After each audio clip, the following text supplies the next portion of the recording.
اللهم لا سهل إلا ما جعلته سهلا وأنت تجرزنا إن شئت سهلا ولا حول ولا قوة إلا بالله العلي العظيم.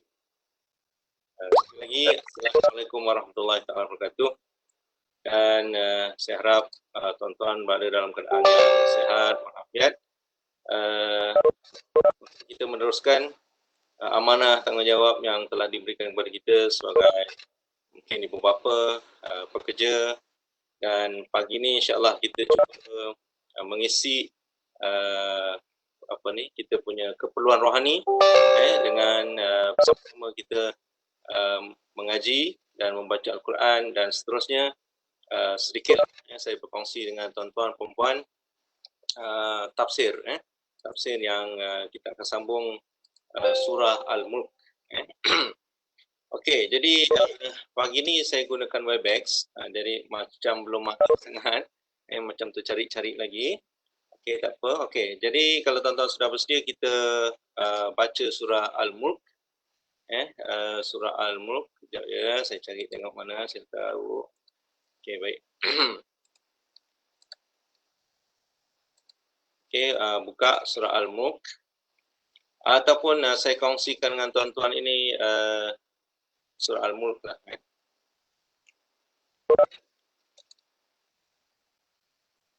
Okey, kita sama-sama baca ni, ngaji sini ni. A'udzu billahi minasy syaithanir rajim. Bismillahirrahmanirrahim. Tabarakalladzi biyadihil mulku wa huwa ala kulli syai'in qadir. Alladzi khalaqal mauta wal hayata liyabluwakum ayyukum ahsanu amala. Huwal azizul ghafur. Alladzi khalaqa sab'a samawatin tibaqa. Ma tara fi khalqir rahmani min tafawut. Farji'il basara hal tara min futur.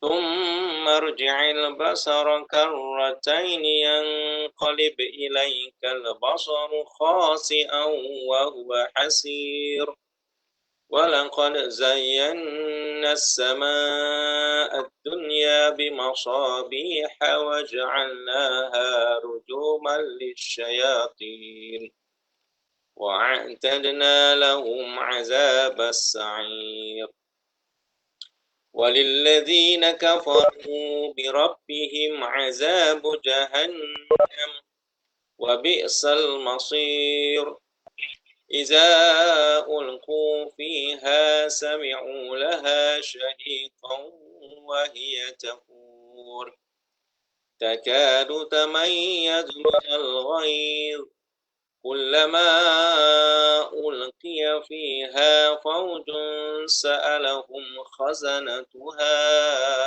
أَلَمْ يَأْتِكُمْ نَذِيرٌ قَالُوا بَلَى قَدْ جَاءَنَا نَذِيرٌ فَكَذَّبْنَا وَقُلْنَا مَا نَزَّلَ اللَّهُ مِنْ شَيْءٍ إِنْ أَنْتُمْ إِلَّا فِي ضَلَالٍ كَبِيرٍ وقالوا لو كنا نسمع أو نعقل ما كنا في أصحاب السعير واعترفوا بذنبهم فسحقا لأصحاب السعير إن الذين يخشون ربهم بالغيب لهم مغفرة وأجر كبير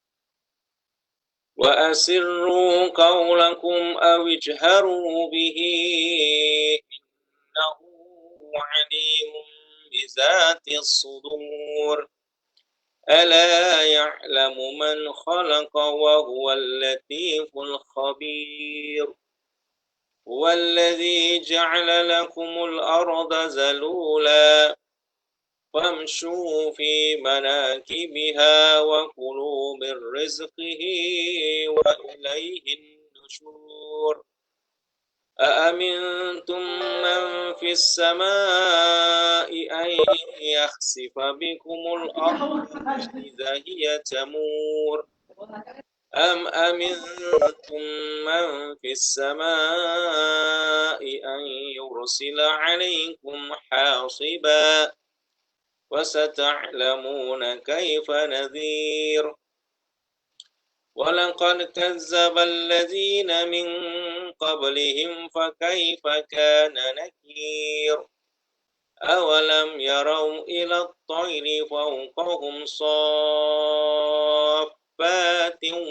ويقبض ما يمسكهن إلا الرحمن إنه بكل شيء بصير أمن هذا الذي هو جند لكم ينصركم من دون الرحمن إن الكافرون إلا في غرور أمن هذا الذي يرزقكم إن أمسك رزقه بل لجوا في عتو ونفور أفمن يمشي مكبا على وجهه أهدى أمن يمشي سويا على صراط مستقيم قل هو الذي أنشأكم وجعل لكم السمع والأبصار والأفئدة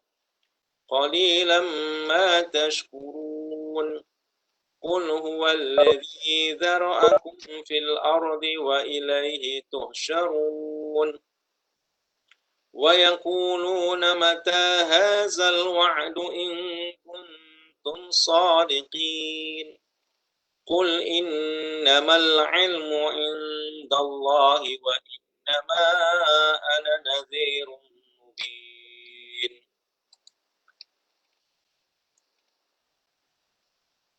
فلما رأوه زلفة سيئت وجوه الذين كفروا وقيل هذا الذي كنتم به تدعون قل أرأيتم إن أهلكني الله ومن معي أو رحمنا فمن يجير الكافرين من عذاب أليم قل هو الرحمن آمنا به وعليه توكلنا فستعلمون من هو في ضلال مبين قل أرأيتم إن أصبح ماؤكم غورا فمن يأتيكم بماء معين صدق الله العظيم. Alhamdulillah kita dapat baca sama-sama surah Al-Mulk. Pada pertemuan yang pertama, saya dah kongsikan kepada tuan-tuan semua fadilat membaca surah Al-Mulk ini, iaitu disarankan oleh baginda Rasulullah sallallahu alaihi wasallam untuk kita amalkan sekurang-kurangnya sehari lah, satu hari sekali dan disebutkan dalam hadis itu sebelum tidur Tapi insyaAllah mudah-mudahan dengan membaca surah ini, walaupun kita baca pada awal pagi lepas bangun tidur ini, di sana ada rahmat dan kekuatan fadilat yang insyaAllah mudah-mudahan Allah berikan kepada kita untuk jadikan kita ni sebagai penguat kita punya spiritual, kita punya rohani, kekuatan dalaman kita lah, supaya kita ni menjadi lebih tabah, supaya kita ni menjadi lebih kuat menghadapi keadaan-keadaan sekeliling kita lah, cabaran-cabaran ujian yang Allah berikan kepada kita insya-Allah. Okey tuan-tuan, jadi untuk yang pagi ni, okey. Sekejap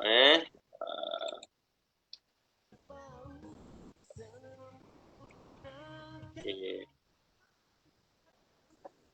Kita nak lihat sekejap.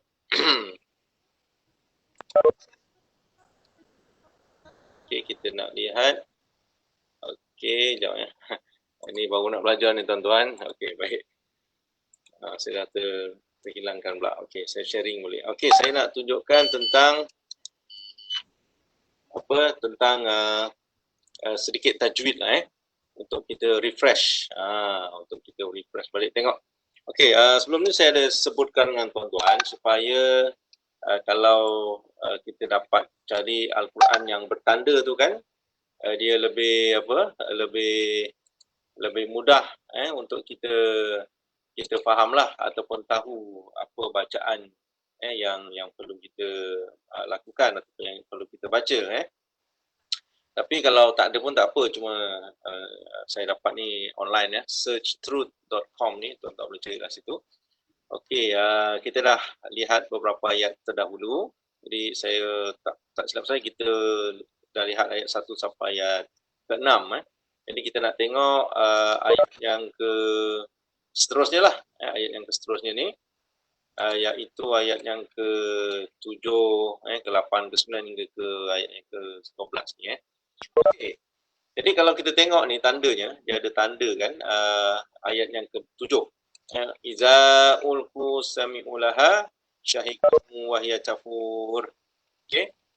Tuan-tuan tengok ni, jangan iza dia ada warna tu, warna panjang warna tu kan. Jadi sebenarnya ada dekat bawah tu dia punya penjelasan iaitu mad mad jaiz mad jaiz. Jadi ditandakan itu panjang. Jadi kita senang bila ada tanda-tanda kita kata panjang ni maksudnya okey macam ni. Okey, panjang ni kan maksudnya mad lah. Mad apa? Mad jaiz ke, mad wajib ke, itu nanti kita kena tengok lah. Kalau mad jaiz ni dia dua perkataan, dua kalimah. Iza satu, ulku satu. Jadi dua kalimah. Jadi mad jaiz ni apa? Jaiz ni maknanya harus. Jadi harus ni kita boleh baca 2, 4 dan juga 5. 5 harakat pun boleh, 4 harakat pun boleh, 2 harakat pun boleh. Beza dengan mad wajib. Mad wajib ni contoh ni. Qad ja'ana. Itu mad wajib. Bila sebut wajib, kena baca 4, 5 harakat. Dia tak boleh 2. 4 ataupun 5 harakat. Jadi wajib tu panjang lah. Sama dengan mad jaiz, panjang juga. Tapi dia boleh, namanya jaiz. Kalau ingat jaiz kita tu, yang jadi MC selalu tu, maknanya dia harus. Jaiz ni harus, dia boleh option. Jadi kalau kita jumpa tanda macam ini, ataupun jumpa hamzah dan alif bertemu dalam 2 kalimah, iza, alif, zal alif. Iza, alif. Kemudian ulku, perkataan ulku tu kan. Jadi ulku tu alif lagi. Jadi 2 kalimah, iza satu, ulku satu. Tengok yang qad ja'ana ni, wajib tadi, dia satu je, ja'ana. Ja'a, alif jumpa dengan hamzah, satu kalimah, satu perkataan. Jadi kita baca dia mad wajib. Kita namakan dia mad wajib. Tengok sini kullama ulkiya. Ini kullama satu perkataan, ulkiya satu perkataan.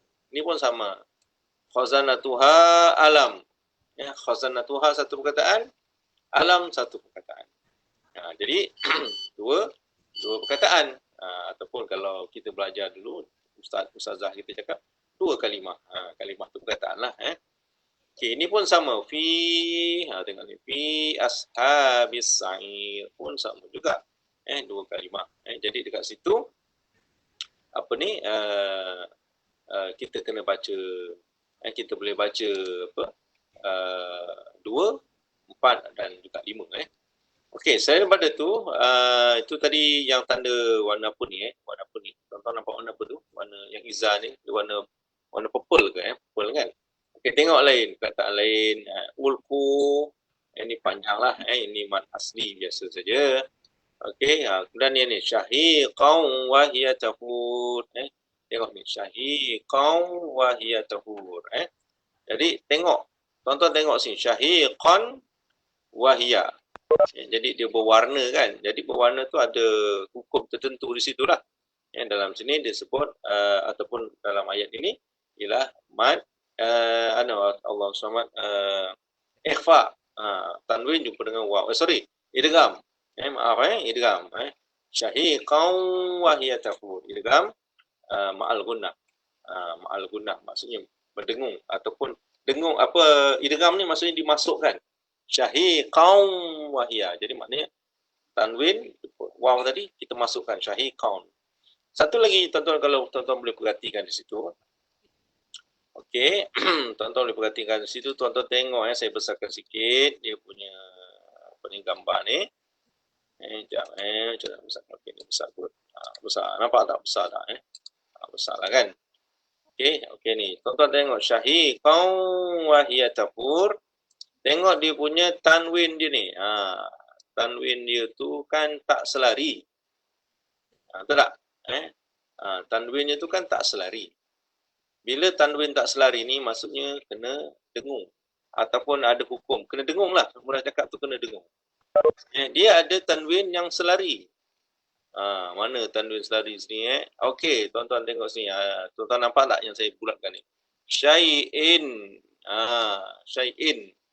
Kan? Syai'in itu tanwin juga tapi selari. Dia selari. Ya, betul selari. Syahiqan ni tadi di atas tu dia tidak selari. Kalau tanwin selari syai'in, syai'in maknanya situ ialah izhar. Kalau tanwinnya selari, maksudnya izhar baca terang tanpa dengung. Baca jelas, terang, jelas dan nyata, terang, jelas, nyata, terang. Kalau dalam kitab dulu kita belajar tu sekolah agama dia kata jelas, terang, nyata. Benda tu nak suruh kita ni confirm betul-betul terang, baca tu jelas. Syai'in min syai'in in antum. Kan? Jadi dekat situ dia dah gunakan tanwin yang berbeza. Dulu kalau kita belajar di sekolah agama dia sama je. Mungkin tak tahu lah yang adik-adik kita ni, kalau bayi-bayi saya ni umur 40 ni, kita belajar sama je tanwin tu. Tapi dalam Rasam Usmani ni dia dah tunjukkan tanwin yang tak selari macam tu. Ataupun kalau tanda depan ni macam ni kan. Faujun, okey, itu pun tanwin juga. Dia panggil tak selari, tanwin tak selari. Tak selari, minta maaf. Tak selari, maknanya dia bergeser. Saya tak jumpa dekat sini yang tanwin yang untuk depan itu yang selari. Tak ada pula. Kalau ada pun sini tuan-tuan tengok ni, nazirun. Okey, dia punya tanwin waw tu dia duduk macam itu, tak selari. Dia tak sama-sama apa dekat.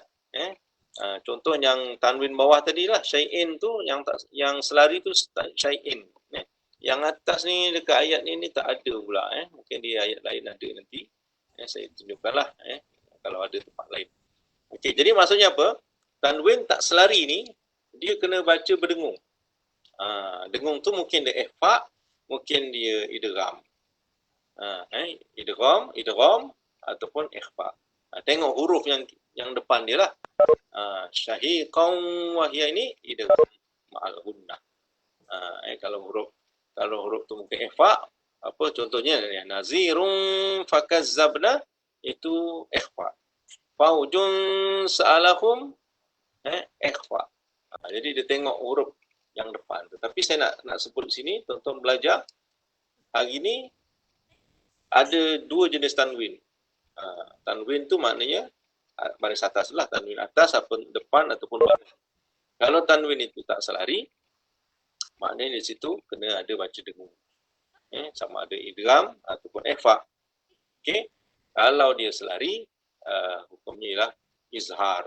Jadi baca terang, jelas tanpa dengung. Tak ada pula sini contoh dia. Mungkin dalam ayat yang lain nanti kita jumpalah. Jadi untuk topik tajwid ni tuan-tuan ambil lah dulu. Tanwin selari, tanwin tak selari. Nanti kalau jumpa lagi, kita ulang balik. Dia tak banyak ingat tu mana tanwin selari, tanwin tak selari. Cuma tuan-tuan mungkin nak kena nampak lebih banyak contoh lah. Okey, itu tentang topik kita berkenaan dengan tajwid. Okey, jadi kita nak sambung lagi, teruskan kita punya topik ini berkenaan dengan apa? Tafsiran ayat-ayat yang telah kita baca tadi lah. Kita nak tengok ayat yang kita baca ni tadi, apa dia punya tafsiran dia. Okey, sekejap saya nak macam mana buat ni. Begini ke agaknya. Okey. Okay, saya tak nampak tuan-tuan ni. Okey. Ada seorang je Mr. Rafiza ke apa yang buka apa video tu tak apalah bukanlah saya nak tengok tu, cuma saya nak tengok ada orang ke tidak ni ke saya cakap seorang-seorang. Okey, baik. Jadi untuk tafsiran ni saya gunakan buku tafsir Ibn Katsir. Ini nama-nama dia. Okey, tafsir Ibn Katsir. Jadi kalau tuan-tuan mungkin ada, bolehlah buka. Dia sebenarnya dekat online pun ada juga. Yang PDF pun ada. Saya pernah jumpa yang PDF pun ada. Yang apa ni secara online pun ada. Sebab tafsir Ibn Katsir ni meluas lah, digunakan secara meluas. Jadi yang ini saya gunakan ini cetakan daripada Indonesia lah. Okey. Jadi kita cuba memahamilah ayat-ayat yang kita baca ni tadi. Ialah kita ni amalkan, okey, Al-Quran ni tuan-tuan, kalau kita baca je pun, dia sebut kalau satu huruf pun sudah ada kebajikan, menyamai 10 kebajikan. Kita baca saja. Ataupun yang lebih ringan, kita tengok saja Al-Quran pun sudah diberikan pahala kepada kita. Tengok Al-Quran, tengok Kaabah, tengok wajah ibu bapa kita. Wajah ibu bapa kita kan. 3 perkara ni kalau kita buat, kita tengok dengan ikhlas, tengok saja, tak buat apa-apa, tengok saja. Sudah diberi ganjaran pahala oleh Allah SWT. Jadi sebenarnya pahala ni mudah juga kita nak dapat kan. Bukanlah susah sangat. Jadi siapa yang ada ibu bapa tu, bolehlah. Sekarang ni video call, boleh guna video conference macam ni kan. Ataupun macam saya ni dah anak yatim piatu kan. Adalah gambar dia kita simpan ke kan, supaya kita jangan lupa. Jangan lupa kepada dia. Sebab dia telah banyak berkorban lah. Berkorban untuk kita sebenarnya kan tuan-tuan kan. Yang ini saya pun tak nak cerita lah. Tuan-tuan mungkin pun dah biasa dengar. Tetapi yang menarik tu ialah salah satu tanda kita ni anak soleh ke tidak kan. Kan ingat tak ada satu hadis yang Rasulullah SAW sebut, iza mata ibnu Adam in qata'a amaluhu illa bisalasin. Bila mati seorang anak Adam, terputus amalan dia kecuali 3 kan. Sedekah jariah, ilmu yang bermanfaat, dan anak soleh yang mendoakan dia. Jadi kalau kita ni mendoakan ibu bapa kita setiap hari, jadi maksudnya kita ni anak soleh lah. Dia gitu kan, dia tulis begitu. Jadi kalau tuan-tuan nak tahu tuan-tuan ni anak soleh ke anak tak soleh kan, tengok tuan-tuan, kita ni doakan tak ibu bapa kita. Allahumma firli zunubi wali walidayya warhamhuma kama rabbayani shaghira. Itu doa yang paling mudah, paling senang. Jadi kalau tuan-tuan nak tahu tuan-tuan ni anak soleh ke tidak, tuan-tuan tanya diri sendiri.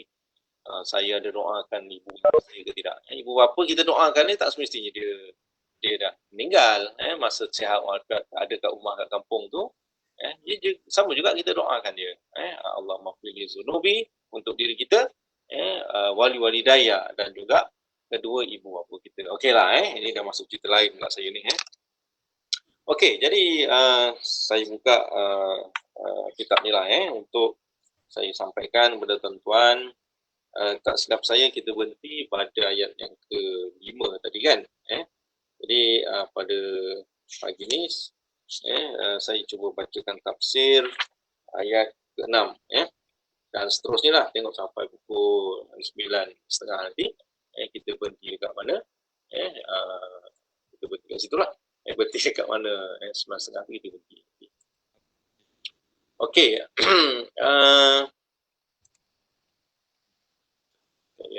Saya ni tengah nak digaya jannah lah, tak nampak. Tak faham. Okay, belum faham. Bolehlah. Okey, jadi pada ayat yang ke-6 tadi, berbunyi wallazina kafaru bi rabbihim azabu jahannam wa bi'sal masir. Okey, idza kuntum fiha sami'ula syaiqa. Yang ini saya dah bincang lah. Okey, betul. Tak pernah baca. Kita berhenti ke ayat yang ke-11. Betul. Innal ladzina yakhshawna rabbahum bil ghaib lahum maghfiratun wa ajrun kabir. Sesungguhnya orang-orang yang takut kepada Rabb-nya yang tidak nampak oleh mereka, mereka akan memperoleh keampunan dan pahala yang besar.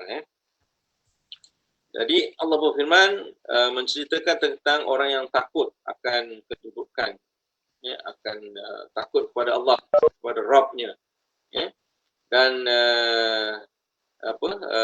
walaupun disebut di sini dikata Rabbahum bil ghaib, Allah ni kita tak nampak, Tuhan ni kita tak nampak, kan? Allah lah, kita tak nampak tapi kita takut.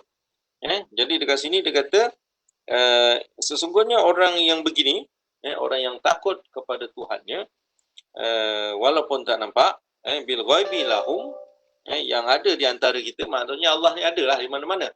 Allah ni ada di mana-mana, Allah ni wujud, tapi kita tak nampak. Jadi disebut sini mereka akan memperoleh keampunan dan pahala yang besar, maghfiratun wa ajrun kabir. Jika dia telah menyedari dari orang yang lalu, dia menahan diri dari perbuatan maksiat dan melaksanakan pelbagai ketaatan ketika tidak diketahui oleh seorang pun kecuali Allah semata-mata, maka dia akan memperoleh keampunan pahala yang besar dan diampunkan segala dosa-dosanya. Jadi dekat sini tuan-tuan, ada perkataan yakhshaun. Yakhshaun ni maksudnya takut. Takut. Jadi kita ni tuan-tuan, perempuan yang dirahmati Allah sekalian, apabila kita sebut kita takut kepada Allah, dia tak sama dengan kita takut kepada makhluk. Kalau kita takut kepada makhluk, kita menjauh. Kita lari daripada makhluk tadilah. Takut harimau, kita lari daripada harimau. Kita takut takut apa takut gajah ke apa kan, ataupun takut apalah, takut orang, orang jahat kan, kita kalau boleh nak lari ataupun nak mengelakkan diri daripada dia, daripada makhluk tadi, itu takut kepada makhluk. Jadi takut kepada Allah ni tidak begitu. Jadi perkataan yang kita guna, yang kita jumpa kat sini sebut yakhshaun. Yakhshaun ni takutlah, khasyah, min khasyatillah, takut kepada Allah. Tapi kita kena faham bahawa takut kepada Allah ini bermaksud kita takut untuk melakukan kemaksiatan. Kita takut kepada dosa.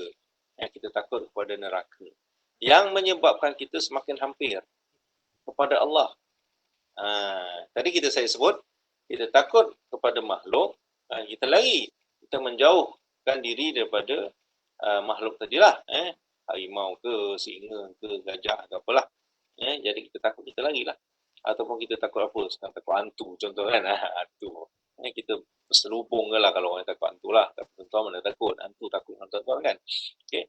Jadi dekat situ kita faham bahawa takut dengan makhluk, takut kepada Allah ini tidak sama. Takut kepada makhluk, takut kepada Khalik, makhluk tu yang diciptakan, kita lah makhluk ni kan. Khalik ialah yang menciptakan, dia yang menciptakan, Khalik. Jadi tak sama. Takut kepada Allah menyebabkan kita semakin hampir. Takut untuk melakukan dosa, takut melakukan maksiat. Takut kita punya amal tak diterima. Kan? Jadi dia menyebabkan kita hampir kepada Allah. Jadi kita kena faham itu. Contohnya apa? Takut kepada coronavirus. Ada orang katakan saya takut. Saya tak takut kepada coronavirus. Saya takut kepada Allah semata-mata. Macam itulah. Jadi maknanya takut kepada Allah itu menghampirkan. Dia punya konsep dia tak sama takut dengan makhluk. Kalau kita kata saya tak takut dengan coronavirus. Mana coronavirus? Gigitlah saya. Apa kan? Jadi yang itu salah tau. So, kita takut kepada makhluk. Kita kena menghindarkan diri ataupun protection lah. Kan, pakai mask ke, hand sanitizer ke, kan, apa lagi, distance, jarak jarak sosial lah. Jarak fizikal ke jarak sosial lah. Jarak sosial. Jadi sebab kita takut, kita nak menghindari protection. Kita nak menghindari daripada bahaya benda itulah. Tapi kalau kita takut kepada Allah, kita tak boleh buat macam tu. Kita tak boleh lari daripada dia.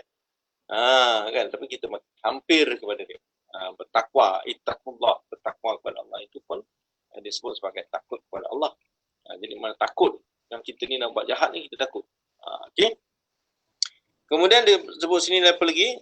Jadi bila kita takut kepada Allah ini, walaupun kita tidak nampak dia, dalam keadaan kita tak nampak lah, ataupun kita tak boleh tak boleh dicerap oleh panca indera kita. Jadi dekat situ Allah memberi jaminan keampunan, dan juga pahala yang besar. Okey, saya bacakan lagi apa yang ada dalam buku ni. Dia kata dalam sebuah hadis Rasulullah sallallahu alaihi wasallam ada menyebutkan sab'atun yuzilluhumullahu ta'ala fi zilli arsy yauma la zillu illa zilluh. Ada 7 golongan yang akan sentiasa dinaungi oleh Allah SWT di bawah naungan arasnya pada hari di mana tidak ada naungan kecuali naungannya.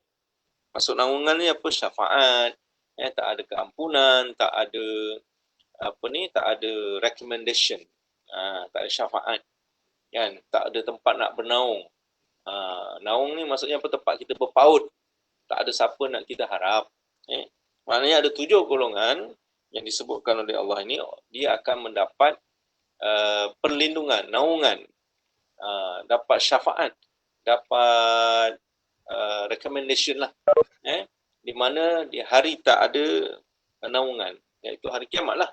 Masa tu tak ada siapa nak diharapkan, tak ada siapa yang boleh memberi manfaat, syafaat kepada kita, kecuali naungan, syafaat, keampunan daripada Allah SWT. Ada 7 golongan. Ini sebuah hadis. Dan salah satu golongan itu, dia tak sebutlah semua, yang saya ingat pun ada beberapa lelaki yang hatinya tersangkut di masjid. Rijalun mu'allakun qalbuhu fil masajid. Jadi orang lelaki yang hatinya tergantung-gantung di masjid. Asyik nak pergi masjid aja, kan. Itu salah satu. Satu lagi apa? Imam adil. Dia ada 7, saya tak ingat semua, tuan-tuan, minta maaf. Dan salah satunya ialah seorang lelaki ataupun seseorang lah yang diajak melakukan maksiat, diajak melakukan dosa, yang disebut sini seorang lelaki yang diajak oleh seorang wanita yang memiliki kedudukan, kecantikan, untuk melakukan maksiat. Dia bercakap, inni akhafullah, sesungguhnya aku takut kepada Allah. Walaupun Allah tak ada secara nyata dekat situ, secara fizikalnya, secara nyatanya Allah tak ada, tak nampak lah, maksud bil ghaib tadi kan. Tapi dia kata inni akhafullah, saya takut kepada Allah. Dalam keadaan itu, na'udzubillah, kita pun tak minta ujian-ujian seperti ini kan. Yang seorang wanita yang memiliki kedudukan dan kecantikan, diajak melakukan maksiat. Lelaki ini mengatakan inni akhafullah. Orang ni tadi dia akan mendapat payung ataupun naungan, dapat naungan oleh Allah SWT di hari kiamat nanti, kan. Jadi maksudnya ada 7 golongan ini, bukan golongan yang eksklusif, golongan yang terpilih. Jadi kalau yang saya sebut tadi, lelaki tadi kan, kita sangkutkanlah hati kita kat masjid yang surau, kan. Pergilah masjid surau tu, dah lama tak tengok kan, PKP ni. Ni sekarang dah boleh dah, sembahyang Jumaat dah boleh 1/3 kan. Kalau tuan-tuan nak sembahyang Jumaat kat UTM boleh, datang aja. Kita walk in. Sebab apa? Sebelum ni kita buat pendaftaran, tengok tak ramai. Sebab student tak ada kan, staff pun duduk kat luar ramai. Jadi kita terbuka saja. Tapi dia ada kota juga. Kita buka kepada 300 orang saja yang terdahulu, yang cepat. Siapa cepat dia dapat 4 siku lipat.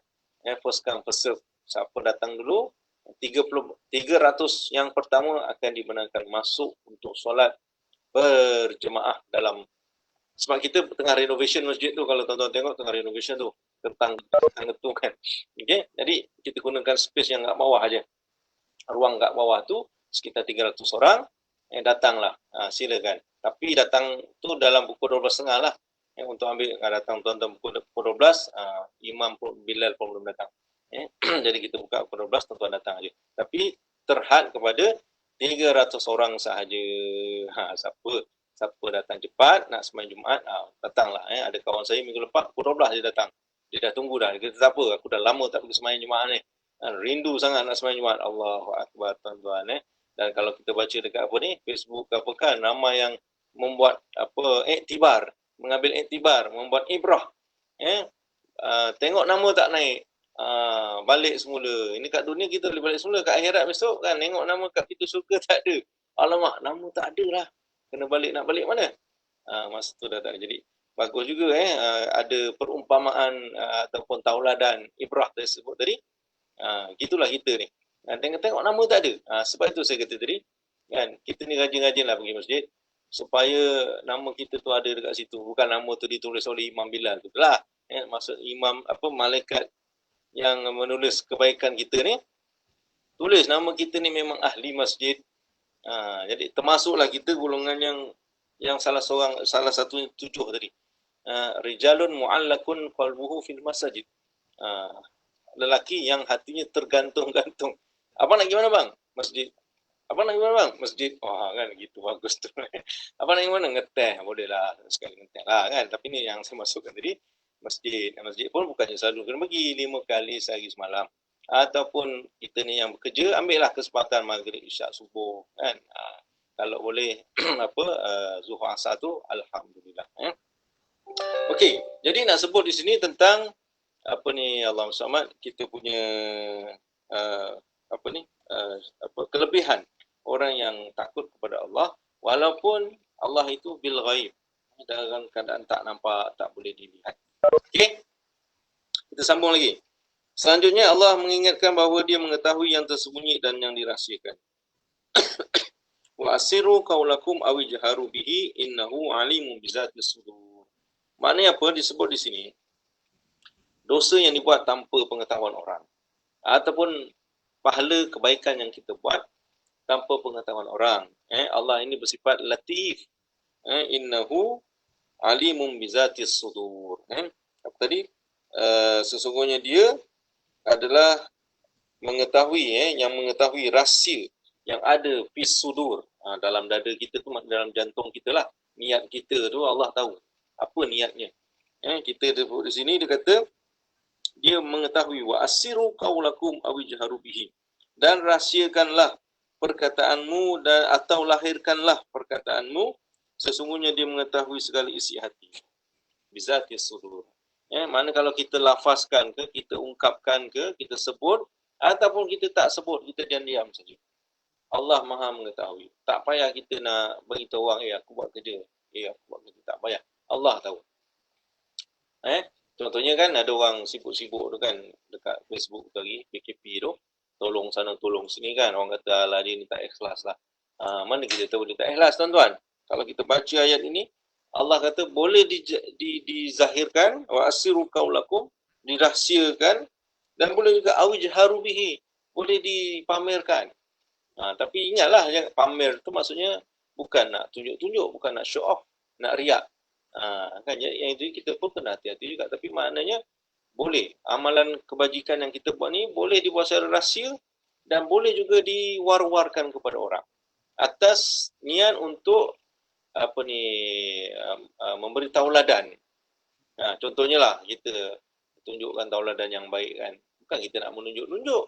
Kita tunjuk tauladan yang baik kepada anak-anak supaya dia tiru kita buat.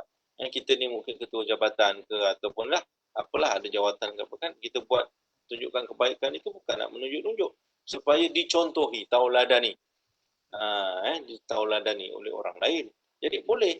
Jadi soal niat itu kita tak boleh nak pertikaikan lah, dia tu tak ikhlas tunjuk dekat Facebook dan apa semua kan.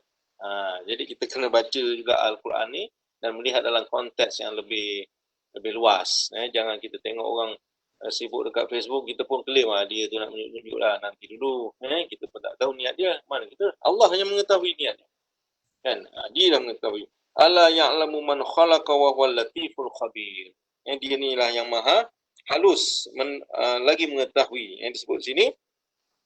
Jadi maknanya kalau perbuatan kita tak diketahui orang lain, sama ada perbuatan baik ataupun tak baik, jahat, Allah maha mengetahui. Jadi kita nak lari mana, nak tunjuk mana, nak menyorok kat mana, tak tahu, tak ada tempat. Kan, jadi kat situ kan saya sebut tadi surah Al-Mulk ini dia memberi pengukuhan tauhid kepada kita. Jadi kita faham, mana aku nak norok kan orang sibuk-sibuk makan rasuah lah, integriti lah, apa semua kan. Jadi kita punya integriti kita spiritual lah. kekuatan kita tu macam mana kita nak menahan diri daripada terjebak dalam perkara-perkara yang mengingkari arahan ataupun suruhan Allah SWT kan. Jadi dekat situ kita telah dapat meletakkan bahawa Allah itu dia Maha mengetahui bizatis sudur, apa yang ada dalam dada kita. Wa huwa latiful khabir, dia ni Allah ni bersifat latif, lembut ataupun halus. Latif ya latif ya latif. Sebab tu orang ada kawan-kawan ustaz saya kata kalau ada orang tanya anak nakal ke, suami nakal ke kan, isteri nakal ke, tiup dia al-latif, baca ya latif ya latif. Itulah kita berdoa fad'uhu biha. Walillahil asmaul husna fad'uhu biha. Maknanya pada Allah tu ada asmaul husna dan kita kena berdoa. Boleh gunakan dia sebagai doa untuk kita memohon Allah Subhanahu. Jadi kita amalkan Ar-Rahman, Ar-Rahim, Ar-Razak kan. Ini jadi cuma kita kadang-kadang tak percaya kan. Dia macam kawan-kawan kita cakap lah. Kau tak percaya dia tak, ilmu tak jadi. Betul lah tu. Maksudnya keyakinan tu kena tinggi lah. Kita yakin kepada Allah, tawakal kepada Allah, kena tinggi. Baru ilmu tu jadi, baru dia mujarab. Itulah maksud dia. Kan? Itulah maksudnya keyakinan kita tu kena tinggi. Bahawa Allah lah yang memberi segala-galanya kepada kita ni. Dia lah mempunyai kerajaan. Kan? Okay. Siapa tu? Puan Robita. Ya Latif lah sembuhkan hati. Betul. Memang betul. Ini memang betul. Ini bukan cerita dongeng dia tuan-tuan. Tapi dia kena yakin lah. Yakin tu kita maknanya Allah akan memberi. Janganlah baru baca sehari dah sibuk klaim tak jadi pun kan. Dah berapa lama buat dah? Adalah 4 hari. Kan tak cil lah. Kan? Buatlah. Maknanya buat sampai dapat. Entah berapa wallahu alam, itu urusan Allah. Kita tak tahu tuan-tuan. Kalau tuan-tuan nak cepat, kita tak bincang kat sini lah. Berapa lama, itu Allah punya kuasa, dia punya kehendak. Berapa lama dia nak bagi tu. Nak jadikan kita punya kemahuan tu tercapai, wallahu alam, tak tahu. Tak tahu. Tapi dia punya tu kena buat. Doa, amalan tu kena buat lah. Hari-hari lah. Jangan sampai fed up. Dapat ke tak dapat ke. Maksudnya Allah, tuan-tuan mencintai Allah, tuan-tuan kasih kepada Allah itu tidak terhad kepada rezeki saja. Kan? Tuan-tuan buat tu sebab apa? Nak rezeki. Kan? Buat tak dapat. Tak naklah buat lagi. Sebab apa? Tak dapat pun. Jadi maknanya tuan-tuan tak ikhlas. Bukan tuan-tuan lah. Kita lah. Kita tak ikhlas. Kita tak ikhlas. Jadi kita kena konsisten. Dapat ke tak dapat. Macam kita lah. Cinta isteri, cinta suami, cinta anak-anak kan. Anak nakal pun kita kasih sayang pada dia. Suami kita nakal pun kita sayang juga pada dia. Suami kita sakit ke, isteri sakit ke, konsisten. Cinta tu berterusan. Sama tak hubungan kita dengan Allah SWT. Cinta tu, dia kena berterusan. Dia tak boleh bersandarkan kepada aku dapat baru aku cinta kepada kau. Awak jadi baik baru mama sayang pada awak. Itu cinta yang bersyarat. Kasih sayang bersyarat. Jangan ada syarat tuan-tuan. Kita memberi kasih sayang pada anak, pada isteri, pada suami ni jangan ada syarat. Awak cantik, saya sayang. Awak tak cantik, saya tak sayang. Itu bersyarat. Sebab apa? Tuan-tuan dah mengharapkan sama juga perkara tu berlaku pada kita kan. Dia sayang kat kita, dia cinta pada kita tanpa syarat. Terimalah aku seadanya. Ataupun orang muda-muda kata, terimalah cintaku seadanya kan. Okey, baik, okey. Kita teruskan lagi. Sekarang pukul 9.20. Kemudian dia menyebutkan nikmat yang telah dia anugerahkan kepada makhluknya dengan menyediakan bumi bagi mereka untuk membentangkannya untuk mereka. Dia membuatnya sebagai tempat menetap yang tenang, tidak miring, tidak bergoyang kerana dia telah menciptakan gunung ganang dan dialirkan air untuk minuman, dibentangkan jalan-jalan. Jadi kat sini disebut wallazi ja'ala lakumul arda zalula famshu fi manakibiha. Dialah yang menjadikan bumi untuk mudah bagi kamu. Zalula. Maka berjalanlah famshu dari segala penjurunya. Fi manakibiha. Dengan sedap penjuru dunia. Sedap pelusuk dunia. Ataupun dari mana-mana arah. Jadi maknanya Allah telah sebutkan di sini bahawa dia kaitkan, maksudnya apa? Allah sebutkan pertama tadi tentang takut. Orang yang takut kepada Allah ini, takut kepada Tuhan, walaupun tak nampak, walaupun kita berada dalam keadaan orang lain tak nampak, dengan pahala dan juga keampunan. Kemudian dia kata boleh dijelaskan, boleh disembunyikan perkataan-perkataan yang baik, ataupun perbuatan-perbuatan yang baik, wa asiru qaulakum aw jaharu bihi, ataupun dirahsiakan ataupun zahirkan. Allah Maha mengetahui. Innahu latifun khabir. Innahu alimun bizatis sudur. Ala ya'lamu man khalaqa wa huwal latiful khabir. Kemudian dia kata, kau tengok pula, wallazi ja'ala lakumul arda zalula. Jadi bumi ni Allah telah jadikan kepada kita untuk kita, kemudahan kita. Tempat bercucuk tanam, disebut air untuk minuman, gunung ganang, gunung tu ada di tugas fasak bumi, dia sebagai fasak bumi, pokok-pokok itu guna sebagai oksigen dan sebagainya. Semua yang Allah buat ni khalaqta hadza batila, khalaqta hadza batila. Tidak sia-sia. Allah jadikan tuan-tuan apa yang ada dekat bumi ni tak sia-sia. COVID-19 pun sama. Allah tak jadikan tu sia-sia. Ada hikmah dia. Dan hikmah ni telah dibongkar oleh ramai sarjana, oleh ustaz-ustaz kita, bagaimana melihat COVID-19 ni memberi manfaat kepada manusia. Di samping di sisi-sisi yang cabaran kepada kita tu adalah juga. Tapi ada juga dia punya manfaat ataupun kebaikan dia. Cuba tuan-tuan senaraikan. Mesti ada punya kebaikan dia. Adalah keburukan tu memanglah di situ disebut sebagai penyakit, tentulah buruk kan. Tapi di sana terdapat juga sisi-sisi positif, kebaikan yang boleh kita dapat, hikmah daripada berlakunya COVID-19 seluruh dunia ni, bukan kat Malaysia saja, seluruh dunia ada manfaat dia. Sebab apa dia tidak Allah tadi sebut ma khalaqta hadza batila, Rabbana ma khalaqta hadza batila, sesungguhnya engkau Tuhan kami tidak menciptakan ini sia-sia. Allah tidak menciptakan sesuatu itu dengan sia-sia, tak ada, mesti ada fungsi dia. Sehingga kan khinzir lah ada fungsi dia tu, walaupun dia tak boleh dimakan, haram kan, tapi ada fungsi dia kat atas muka bumi. Kan adalah apa tu mungkin kita cerita di tempat lain, tapi ada fungsi dia. Apa saja tuan-tuan tengok yang kita dapat lihat, dapat kita cerap, pegang, semua tu ada fungsi dia. Dia tidak dijadikan secara sisi, ada semua adalah kerja dia tu. Agaknya kalau tak ada semut ni, ekosistem kita ni entah macam mana. Siapa nak makan sisa makanan yang kita buang-buang tu kan. Adalah orang, adalah makhluk yang nak makan kan. Ada ekosistem tu mesti ada. Nak cerita ke sini ada. Apa tu kita kena buat kajian lah, kena baca kan. Apa yang saya cakap ni terlalu sedikit contohnya, tuan-tuan baca sendiri. Jadi apabila dijadikan bumi sebagai tempat kemudahan kita, jadi kat situ Allah telah menyebabkan, Allah telah melakukan satu hikmah ataupun kebaikan kepada makhluk dia. Kita lah, kita dekat muka bumi ni. Okey, dia kata apa? Berjalanlah famshu fi manakibiha. Dekat sini dia kata berjalanlah segala penjurunya, segala penusuknya.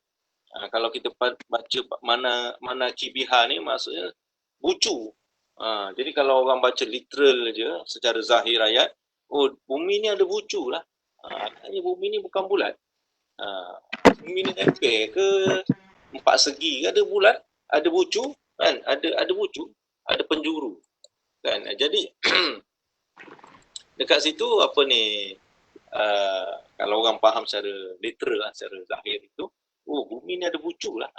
Kat sini lah penjuru ataupun pelusuk. Dari mana? Pergilah, maksudnya pergilah mana-mana pun. Pergilah mana-mana pun. Lepas tu dia sebut apa?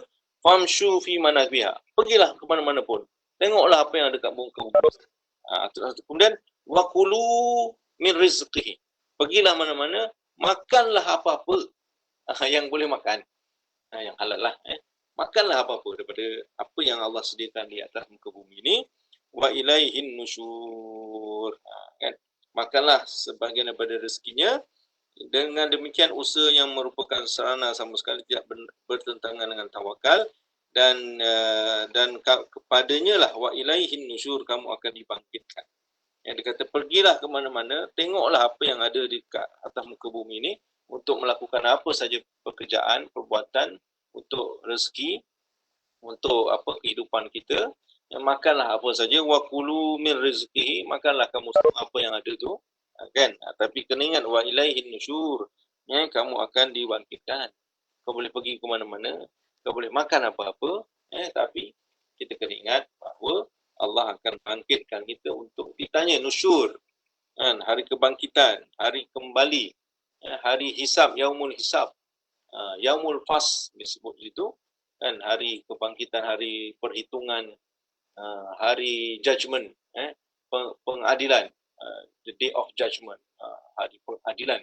Jadi kat situ kita kena ingatlah makan macam-macam pun boleh, tapi kita akan ditanya, akan dipertanggungjawabkan halal ke, haram ke, kan, ataupun apa ni, apa baik ke, halal ke, apa kan, semua akan diperhitungkan.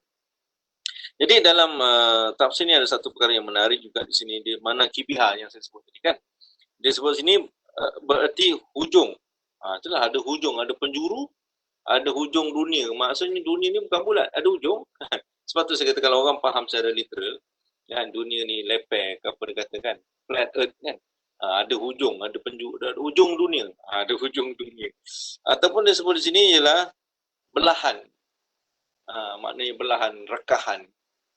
Dan juga membawa masuk kepada gunung ganang, tajam tu kan, hujung, peak gunung kan, gunung tu dia punya kemuncak dia tu, kan tak, ialah tajam lah, tajam batu-batu kan.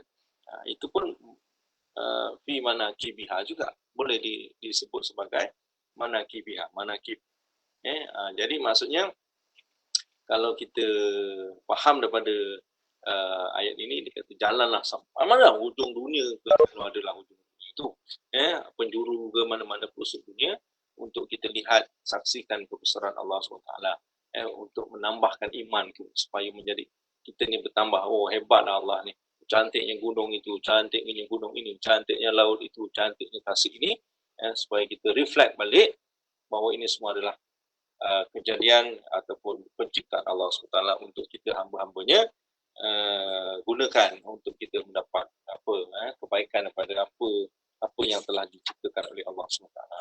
Jadi tuan-tuan, jadi mudah-mudahan sedikit perkongsian pada pagi ini dapatlah memberi manfaat pada saya juga, dan juga tuan-tuan, agar kita ni, saya sebut awal tadi, dekat dengan Allah.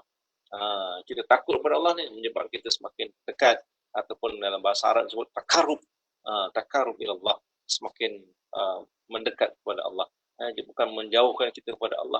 Jadi saya sebutkan awal tadi juga tentang fadilat membaca surah apa ni, Al-Mulk ni, ataupun surah-surah lain lah, surah Yasin, surah apa, Tiga Kul, ini semua adalah kekuatan spiritual yang Allah akan berikan kepada kita jika kita amalkan.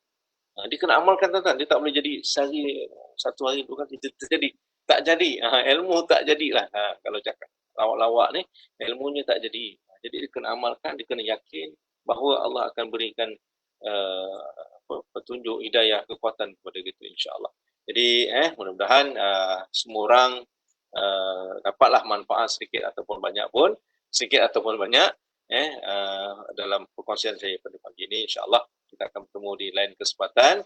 Saya ucapkan terima kasih. Wabillahi taufiq wal hidayah. Wassalamualaikum warahmatullahi taala wabarakatuh.